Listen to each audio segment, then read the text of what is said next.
Many people have been asking me, how do I get my podcast up and running that quickly? Well, the secret is Anchor. It's the easiest way to make a podcast. And it's free. There's creation tools that allow you to record and edit your podcast right from your phone or computer. It can also help you to distribute your podcast for you, so it can be heard on Spotify, Apple Podcasts, and many more. And you can make money from a podcast too, with no minimum listenership. It's everything you need to make a podcast in one place. If you're interested, find out more. Download the free Anchor app or go to anchor.fm to get started.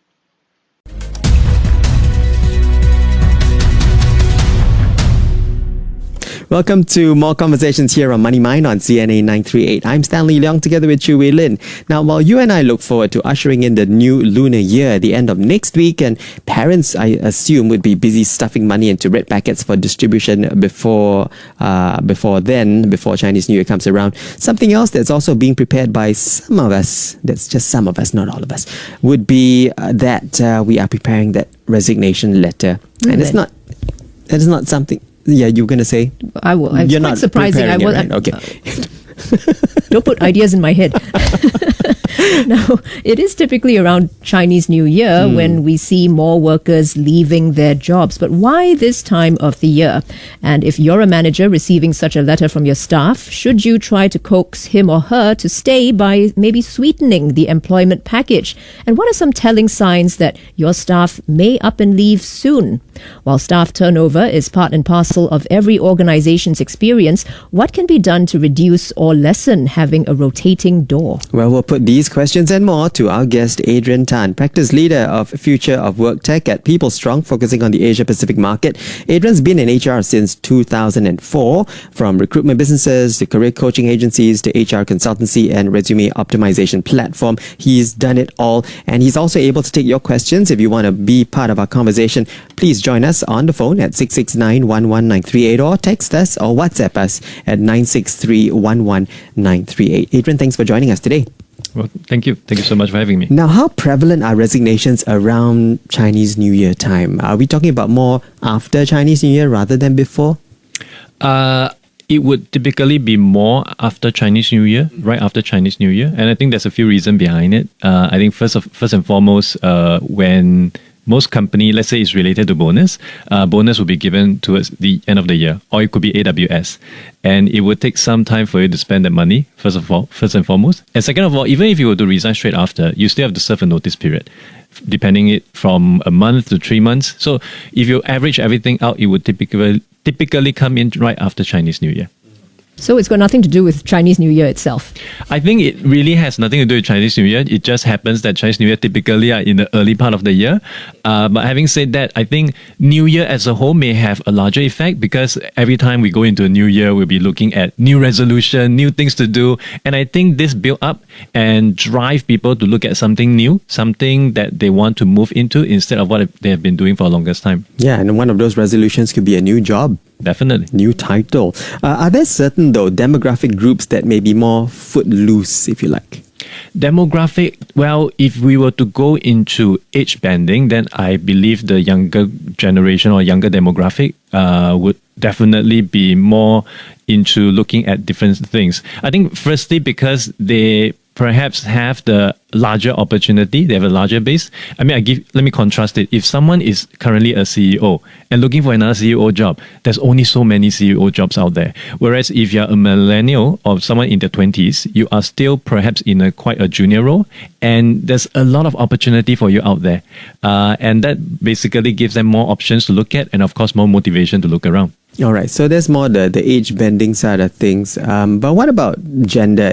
I wonder if there are any studies that have proven if males or females are more attuned to want to try different things to keep moving around. I don't have any research, I've seen any research on that. I think by far it is quite a mixed bag depending on who you speak with. But anecdotally, I have seen more in the female demographic that tends to have more jobs within a shorter period of time. Yeah, and it may not necessarily be something that happened during the Chinese New Year, but they tend to have more jobs over the same period of time. Well, we've interviewed a lot of recruitment agencies, over the past 6 months. And I think one of them mentioned that right now, job security is uppermost on people's minds. So this year, do you expect a lot of job hopping to take place? I think that is always on a constant. Everyone will always feel that I have job security. I don't have to worry. Let me try to find something new until, of course, something hits the fan. But I think in today's context, job security, honestly, we have to accept is no longer there. It is unlike the era of our parents where they'll be there from day one until the day they retire. It just doesn't happen anymore. You look at the most recent case of DFS, people have been working there for 20, 30 over years.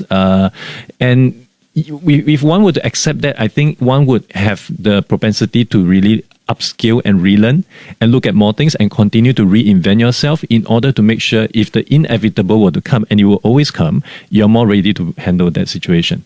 So if we're talking about, say, staff who have been loyal, right? We always associate those of older generations to be more loyal and faithful to one organization. It could be just one organization for all of their working life.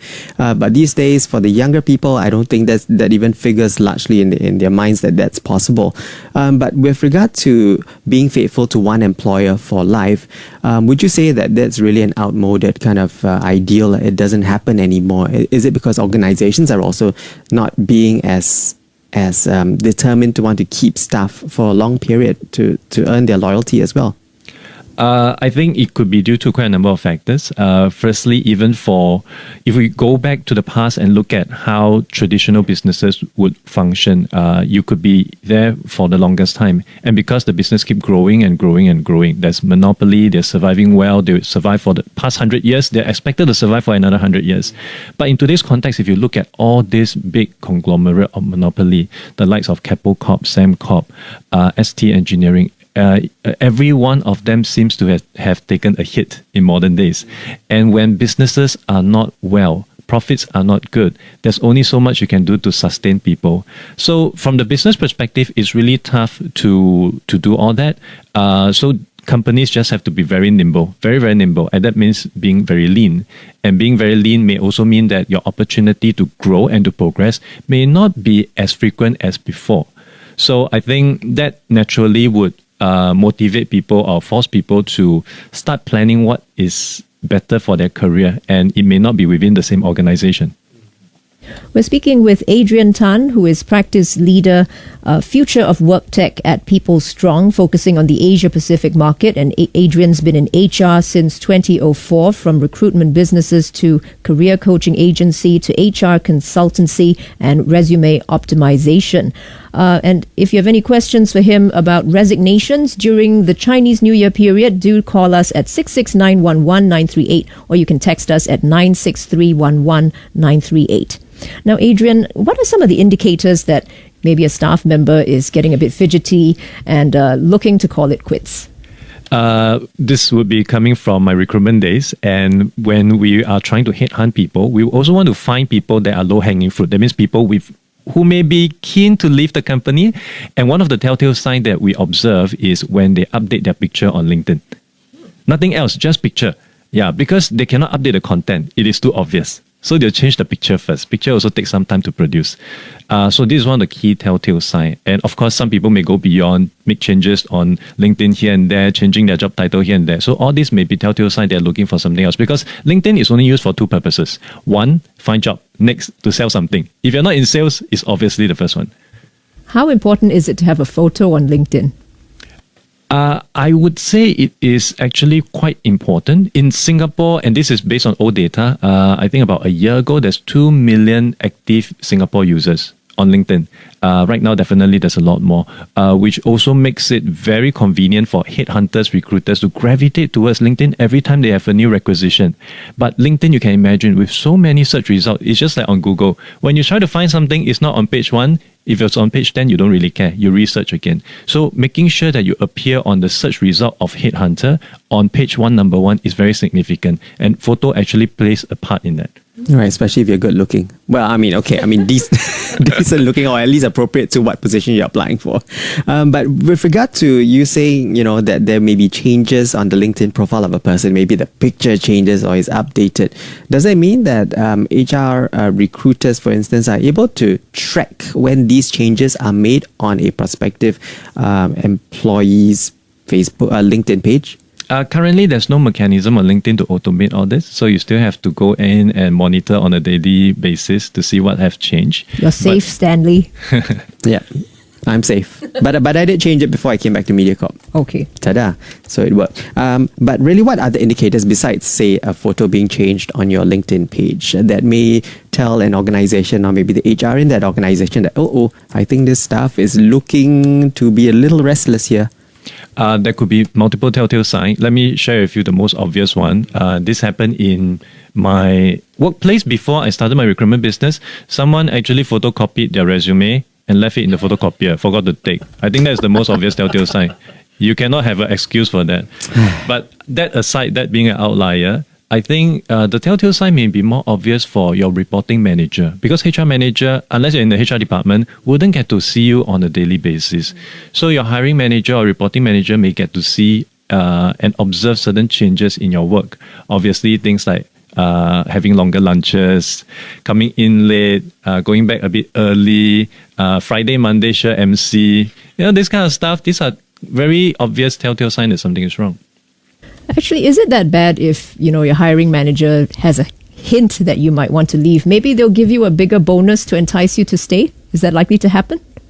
That might happen, assuming you have always been quite a decent performer, which is also why when it comes to any resignation, especially during the Chinese New Year, around Chinese New Year period, I think company has also risen to the fact that, okay, we need to be prepared. We need to buffer a set of budget to make sure all this are in place so that we can make the appropriate counter offer when times come. Yes, talking about counter offers as well, should there be something that all line managers and HR as well should be always ready to be able to provide that counter offer when they receive a letter that says so and so would like to advise that I'd like to leave this organization, terminate my employee, kind of thing? Should we always be ready to make that counter offer to keep that staff? It is an easy game to play, but of course, company will also have to bear in mind when it comes to salary, it is never confidential. People will always talk about it at a pantry. So if you were to give a counter offer to one person, and if he or she were to share, everyone else would be perhaps doing the same thing, expecting the same result. So these are the tricky stuff that a company have to be mindful of. Of course, if you're in a very good position, you're the top performer of the company for past 3 years, company can bend backwards just to accommodate to new requests. But if you're just average, so you need to know where you stand lah. I think importantly. But oftentimes we don't, because again, there may be confidential information on the bell curve. Where are you in that bell curve? So is there any way you can advise as to how we can find out where we stand? HR unfortunately would never share all this because these are very confidential, and also it opens up room for dispute, which again no one wants to go into. But I think an easy way is just to check with your peers, check with your colleagues within the same department, maybe also inter-department, just to get them their feedback on how they think you are doing in work. Am I doing well? Am I messing up? What can I improve on? And if most of these people are telling you good stuff, then obviously you probably is on the right track. Well, on the flip side, let's say you've indicated that you want to leave and your HR or boss has come back with a counter offer. Will you appear to be weak or wishy-washy if you accept? I think it also depends on the reason that you give when you decided to leave. If it is, let's say, related to, I need to take care of my kids, or I need to resign. You give me 1,000 more. Okay, I'll stay. So I think your boss will also be able to tell you're trying to pull a fast one, and that may also have an impact in further negotiation and conversation. So you have to make sure that the right story is being deployed from the get-go, and make sure you stick consistently to it. Because if it's really about childcare issue, it's not so much about the money. It's more about work flexibility. Right. And replacing staff that leave the organization can be also a very expensive project, I suppose, to do. Although we all recognize that staff turnover is a very natural part of any organization. But really, given the fact that it is a costly process to replace people who leave the organization, what can line managers, business leaders, HR do to negate coming to that point where your good talents are actually leaving the company? There's been a pretty old survey by Gallup that shows that 68% of people resign because of their manager. So actually, a lot of stuff can be done by the management. I think first and foremost is really to listen to your people, to embrace the feedback that they may give you. Whether it's good feedback, bad feedback, doesn't really matter. I think the key thing is you want to motivate them to be creative and to share insights with you. Because end of the day, when it comes to your competitive edge, it is really the people that you have and the creativity and feedback that they give you on a very regular basis. Over and above, of course, there's a lot of engagement stuff that you could do. You could do engagement survey, you can do pulse survey, you can have a very solid and consistent onboarding process. You can make communication much more seamless, over-communicate. Like within my company, we have a communication tool called Zippy. We use it a lot to communicate with each other. We even use the app to send out kudos, to do quick poll survey, and that really helps, especially given that in today's context, a lot of people are more comfortable operating a smartphone than a computer. Did you just say over-communicate? Yes, okay. Over-communicate, that's right. Right. Well, when it comes to the exit interview, what should the employee say? Or even on the flip side of it, what should the HR person sieve out that will be useful for them moving forward? Okay. When it comes to exit interview, I think if you were to ask me like 20 years ago, I would just tell you, just say everything. Just say everything from the bottom of your heart. But I think in today's context, because even though we are much more connected, the world is also getting much smaller as well. You want to make sure there is always room for U-turn. You will never know what would happen, because the company that you may be joining may be acquired by your previous company. Then what are you going to do then? So you may want to point out stuff that will be helpful, but always make sure that you're pointing out things and not the people. Yeah, it should not be a character assassination, and point out stuff that you believe company can actually take steps to improve upon. And from the HR perspective, of course, trying to understand what can be done better, what could be improved upon. And you could ask questions like, if you were to change certain things within the organization, if there's one thing you could change within your control, what would that be? And I think such question actually tells you a lot. Right. Wow. Definitely a lot of insights there on what we should be considering if we're thinking about putting in that letter, or even thinking about what we should be asking that candidate who is putting in that letter.